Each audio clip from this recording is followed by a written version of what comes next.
উপস্থিত সাংবাদিকবৃন্দ, আরেকবার শুনিয়েন। আমি বাংলাদেশ জাতীয়তাবাদী দল বিএনপির সিনিয়র যুগ্ম মহাসচিব। আমার নাম রুহুল কবির রিজভী।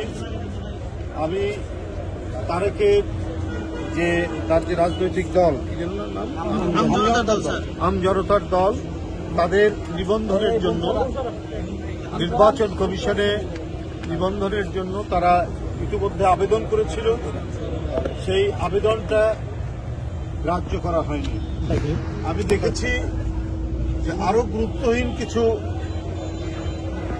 সংগঠন আমার কাছে মনে হয়েছে তারাও নিবন্ধিত হয়েছে, কিন্তু তারেকেরটা দেওয়া হলো না কেন আমি এটা বুঝতে পারলাম না। তারেক এই দেশের স্বার্থে কথা বলেছে, আগ্রাসনের বিরুদ্ধে কথা বলেছে, বাংলাদেশের সার্বভৌমত্ব রক্ষার প্রশ্নে কথা বলেছে। সে একটি রাজনৈতিক দল গঠন করেছে এবং তার বৈধতার জন্য নির্বাচন কমিশনে সে আবেদন করেছিল। সে তো কোনো গোপন রাজনৈতিক দল করতে চায়নি, সে আইনসম্মত রাজনৈতিক দল করতে চেয়েছে।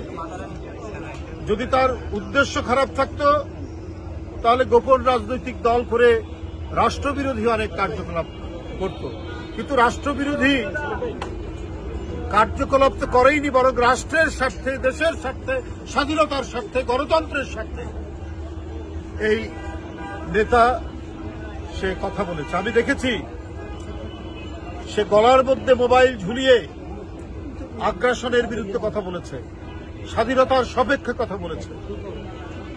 এই দেশকে যারা আমাদের অর্থনৈতিকভাবে, রাজনৈতিকভাবে, সাংস্কৃতিকভাবে আধিপত্য বিস্তার করতে চায়, সে আধিপত্যবাদের বিরুদ্ধে কথা বলেছে।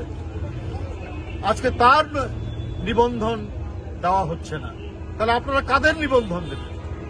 আমি জানি না, কাউকে আমি ছোট করতে চাই না, কিন্তু তার যে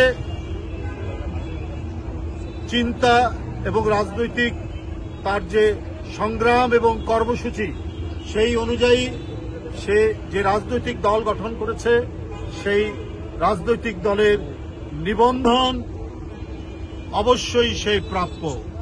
এবং এই ন্যায়সঙ্গত কারণে যে অবস্থান ধর্মঘট নাকি অনশন করছে, তার এই 50 ঘন্টা যে অনশন করছে, এই অনশন কর্মসূচির প্রতি আমি বাংলাদেশ জাতীয়তাবাদী দল বিএনপির পক্ষ থেকে পূর্ণ সংহতি জ্ঞাপন করছি। ধন্যবাদ।